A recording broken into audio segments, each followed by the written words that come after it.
Se você for comparar o planeta Terra diante do universo, é uma poeirinha. Mas para nós, a gente vai viajar, eu vou viajar de carro. Para onde você vai? Vou para a Patagônia. Haja quilômetro, né? Não é isso? Porque para nós é grande. Para o universo é pequenino. O planeta Terra é um nada. Então, a mesma coisa, o amor de Nossa Senhora por nós, quando a gente olha, é imenso.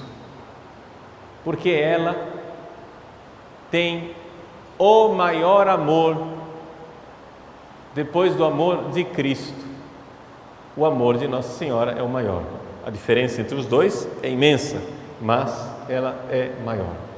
Então, quando nós olhamos para o sol, a luz do sol ofusca a nossa vista. A luz do sol você não consegue olhar, você queima a sua retina, mas você consegue olhar para a lua. E a lua não tem luz própria. A luz que brilha na lua é a luz do sol. Essa é a comparação que melhor explica a Nossa Senhora. Deus quer que a sua luz nos ilumine, mas se Ele jogar a sua luz em nós diretamente, é capaz que a gente fique cego. Nós não damos conta. Mas não é um defeito do amor de Deus, é um defeito nosso. Então Deus reflete através de Maria. Deus reflete através de Nossa Senhora. Então ela é a porta. Mas como todo filho rebelde, né? Eu também, de alguma forma, me afastei de Nossa Senhora.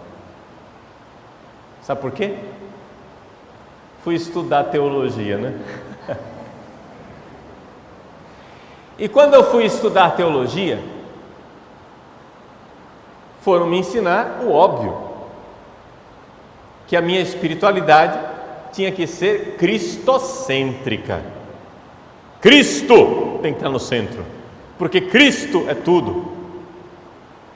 Mas, além disso que é verdade, começaram a colocar um veneninho, dizendo assim: não, se você der muita atenção para Nossa Senhora, você tira Cristo do centro.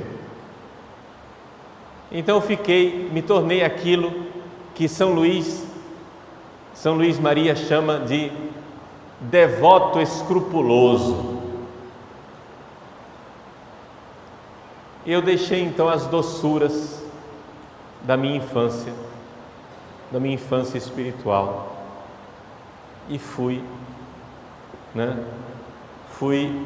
para o caminho da teologia. Muito raciocínio, muito estudo, muitas verdades bonitas eu aprendi, mas não tinha a humildade de entender que o caminho de Deus foi Maria. Claro que Jesus está no centro de tudo, é claro que Jesus é o nosso Salvador, é evidente que o amor de Deus é infinitamente maior do que o amor de Maria, mas é também evidente que Deus, que podia ter entrado nesse mundo independente, sem ninguém, entrou pela porta, Maria. E Ele quer que nós entremos também pela porta, que é Maria. É o caminho de Deus, é o caminho dele. Deus não muda o seu caminho, Deus não muda o seu itinerário. Então Deus foi me trazendo de volta. E como que Ele foi me trazendo de volta? Bom, primeira coisa, graças a Deus e a Nossa Senhora, Deus nunca permitiu que eu enveredasse pelo caminho da heresia. Entende? Assim, de começar a perder a fé católica e começar a negar. Não, eu sempre fui devoto de Nossa Senhora.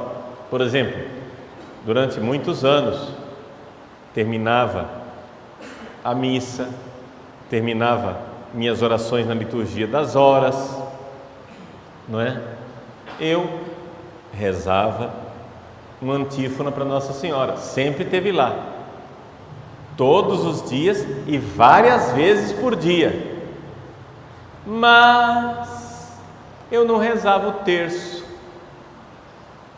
O terço que eu tinha aprendido em casa, o terço que eu tinha aprendido a rezar em casa e rezava todos os dias. Quantas vezes eu rezei o terço, né? Dormindo, minha avó lá puxando o terço e eu dormia, mas rezava. Eu fui embalado pelo terço, fui crescendo com o terço, eu vivia com o terço no bolso,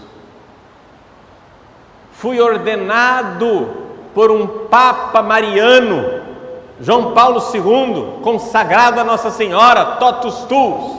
Mas eu, depois da teologia, sobrou muito pouco da devoção a Nossa Senhora. Eu não rezava o terço. Não rezava mesmo. Eu já achava o terço um catolicismo popular para gente ignorante, para quem não tinha teologia, para quem não era maravilhoso como eu.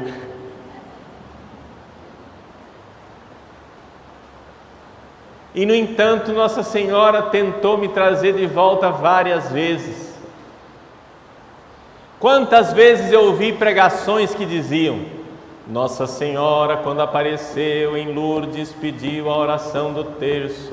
Nossa Senhora, quando apareceu em Fátima, pediu a oração do terço. Todas as aparições de Nossa Senhora, ela sempre insiste. É a antífona dela: rezem o terço, rezem o rosário, rezem o rosário. Quando a gente diz a palavra rosário, aqui em português, a gente pensa que são todos os mistérios.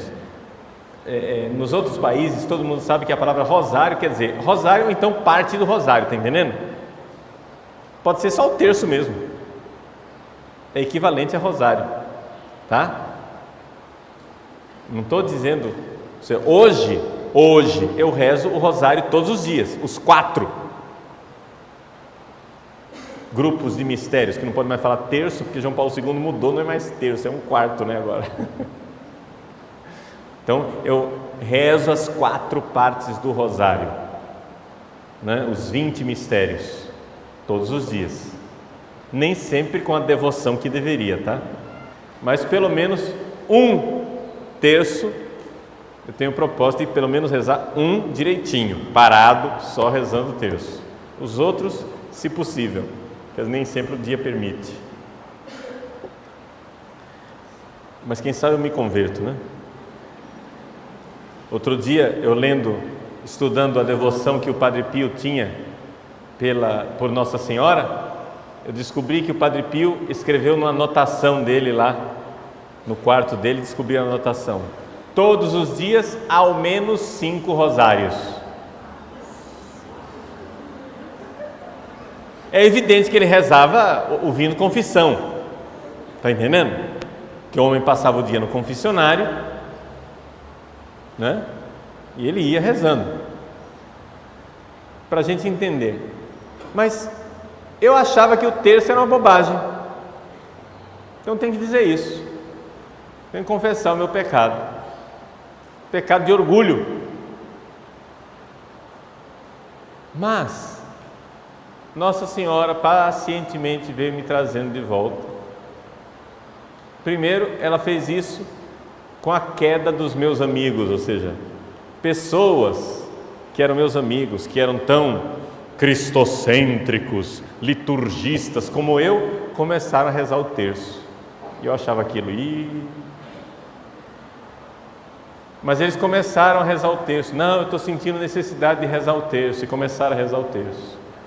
E começaram a mudar. E o pessoal começou a mudar ao meu redor.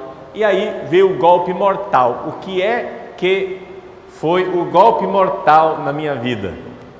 Para eu voltar para Nossa Senhora de vez. A morte de João Paulo II.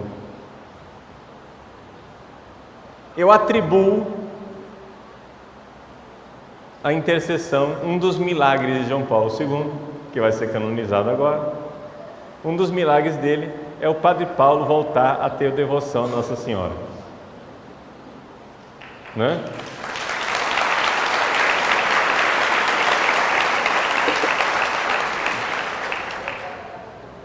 devo dizer para vocês que ainda não sou o devoto que eu gostaria de ser.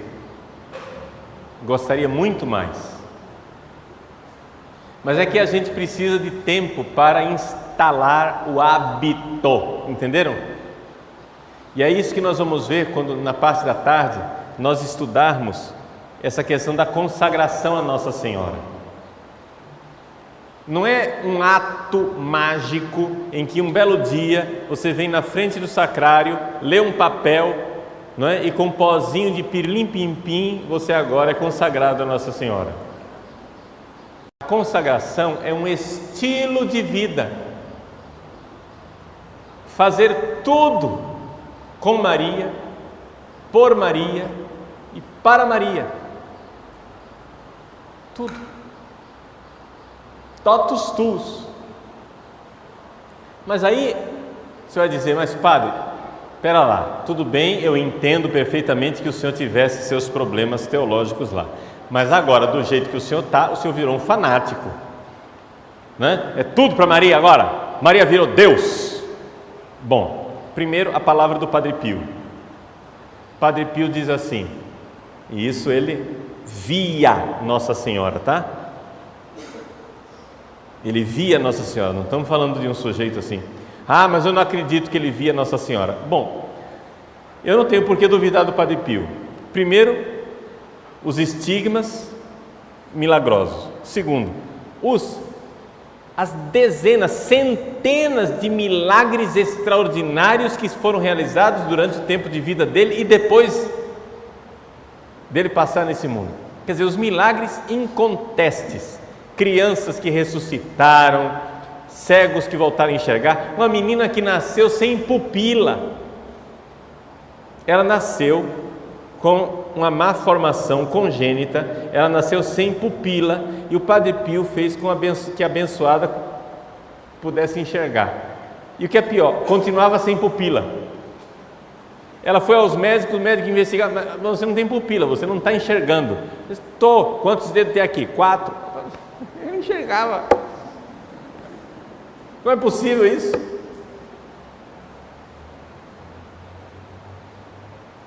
Bom, diante de tantos milagres, eu não tenho por que duvidar que Padre Pio via Nossa Senhora. Um homem santo desse tanto não vai mentir. Ele via Nossa Senhora. E um dos diálogos dele com Nossa Senhora, uma das coisas maravilhosas é que Padre Pio fazia direção espiritual por escrito. Então ele contava para o diretor espiritual dele nas cartas as visões que ele tinha, a conversa que ele tinha com Nossa Senhora. Então está tudo arquivado, está tudo escrito. E ele escreveu para o diretor espiritual a conversa dele com Nossa Senhora, e ele era muito carinhoso com ela. Oh, minha mãe, la mamma, mammina, né? Mamma mia, etc. Como bom italiano, né?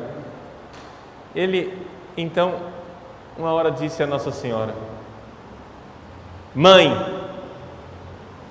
se não fosse pela fé, a fé da igreja, se não fosse pela fé, os homens achariam que tu és uma deusa.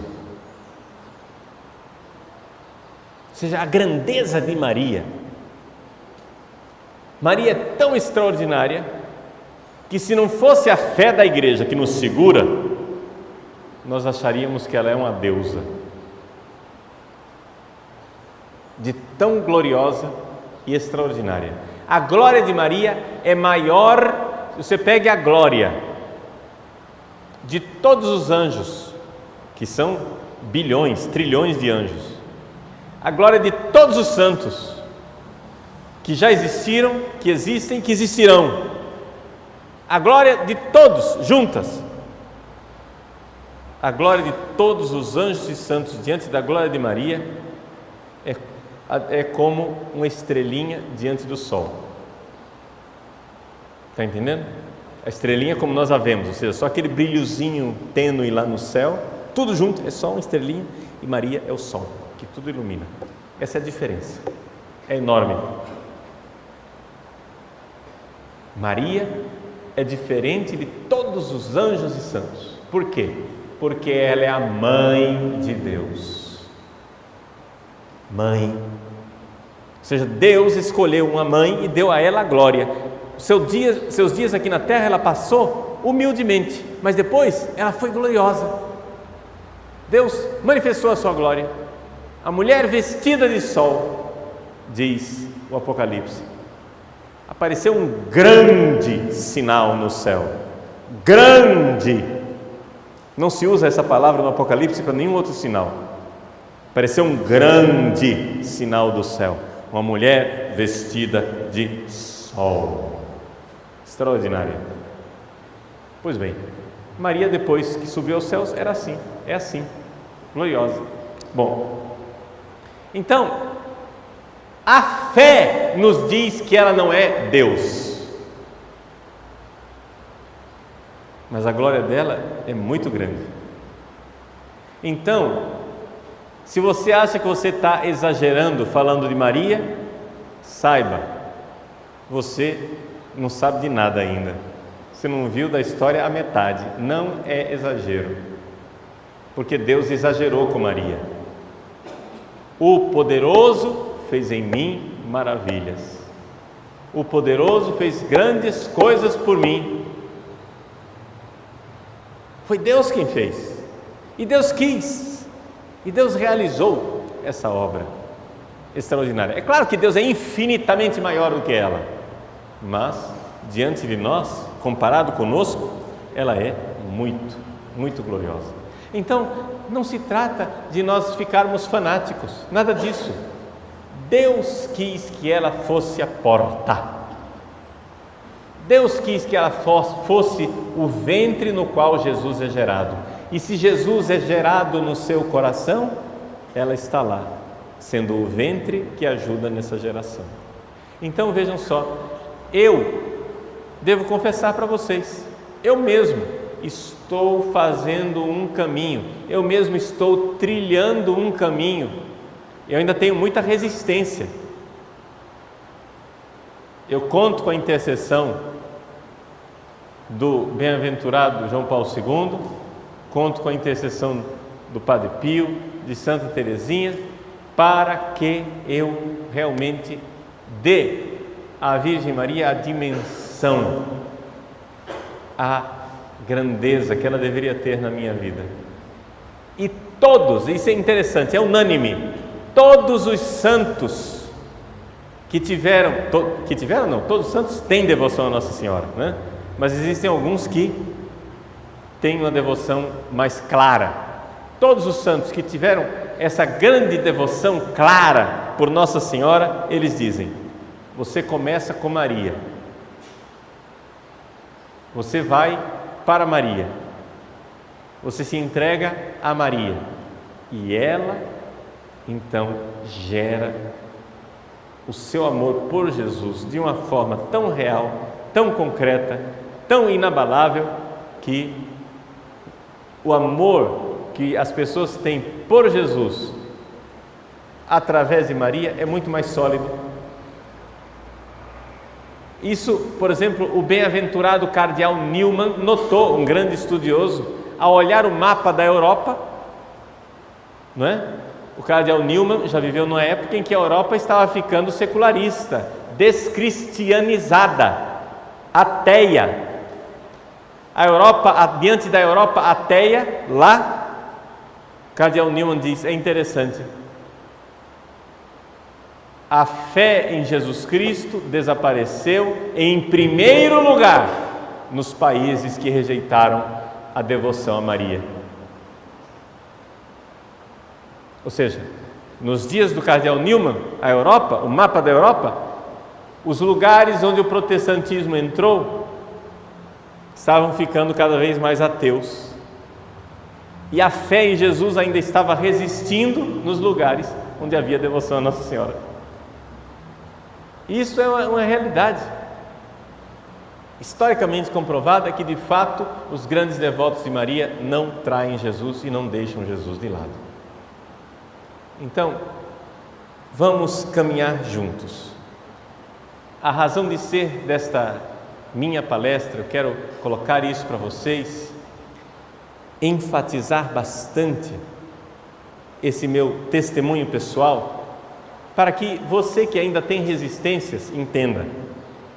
Eu também as tive e de alguma forma ainda tenho. A devoção a Nossa Senhora já está bem clara na minha cabeça.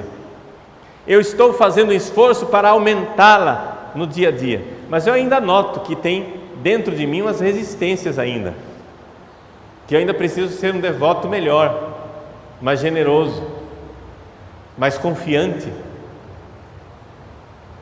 Rezem por mim, eu rezo por vocês, e nós vamos caminhando nessa devoção que é um caminho de santidade, um caminho de santificação.